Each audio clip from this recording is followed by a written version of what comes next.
मिलत टाइम्स में खुश आमदेद। JNU के तालिब इल्म मोहम्मद नजीब को गायब हुए 3 साल पूरे हो चुके हैं, लेकिन अब तक कोई सुराग नहीं लग सका है। दिल्ली पुलिस, CBI और दीगर एजेंसियां मोहम्मद नजीब का अब तक कोई पता नहीं लगा सकी है। 3 साल पहले 15 अक्टूबर 2016 को JNU के हॉस्टल में मोहम्मद नजीब के साथ ABVP के कारकुनान ने मारपीट की थी और उसके बाद पुरअसरार तौर पर वो गायब हो गया। 15 अक्टूबर 2019 को 3 साल मुकम्मल हो रहे हैं।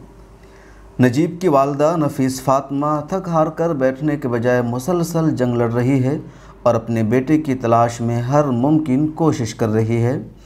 15 अक्टूबर 2019 को 3 साल पूरे हो रहे हैं। इस मौका पर उन्होंने दिल्ली के जंतर मंतर पर एक रैली मुनक़िद करने का ऐलान किया है। उन्होंने एक वीडियो भी सोशल मीडिया पर जारी करके पूरे मुल्क में लोगों से वेयर इज़ नजीब के पोस्टर के साथ एहतजाज करने की अपील और दरख्वास्त की है। अस्सलाम वालेकुम। आज मैं फिर एक बार एक उम्मीद से आपके सामने आई हूँ। जैसे कि आपको पता होगा, नजीब को मिसिंग हुए 3 साल होने जा रहे हैं 15 अक्टूबर को, और हम लोग एक बड़ा मार्च रखा है।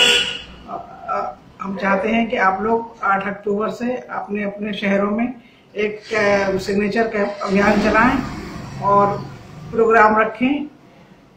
15 अक्टूबर तक ये तमाम दिल्ली तक हम तक पहुंचा दें और हमारे साथ खड़े हों। हमेशा की तरह हमारी आवाज़ बने, और अगर जो लोग हम तक दिल्ली तक नहीं पहुंच पाए वो अपने अपने शहरों में प्रोटेस्ट करें और हमारा साथ दें। मेरे साथ मैं अकेली नहीं होंगी, मेरे साथ कई परिवार रहेंगे। मैं उम्मीद करती हूँ आप हमेशा की तरह मेरे साथ इस बार भी आएंगे और मेरे साथ देंगे, मेरी आवाज़ भरेंगे। मैं बस इतना ही मुझे कहना है और आप लोगों को मेरा साथ देना है। झारखंड मॉब लिंचिंग के शिकार तबरेज़ अंसारी की बीवी शाइस्ता परवीन और दीगर कई और मजलूमों ने भी इस एहतजाज में शिरकत का ऐलान किया है। ब्यूरो रिपोर्ट, मिलत टाइम्स। मिलत टाइम्स की वीडियोस देखने के लिए यहाँ क्लिक करके सब्सक्राइब करें और हाँ, बेल आइकन जरूर दबाएं। अगर फेसबुक पर देख रहे हैं तो पेज लाइक करें। ताज़ा तरीन खबरों और मज़ामीन के लिए विजिट करें हमारी वेबसाइट www.millettimes.com।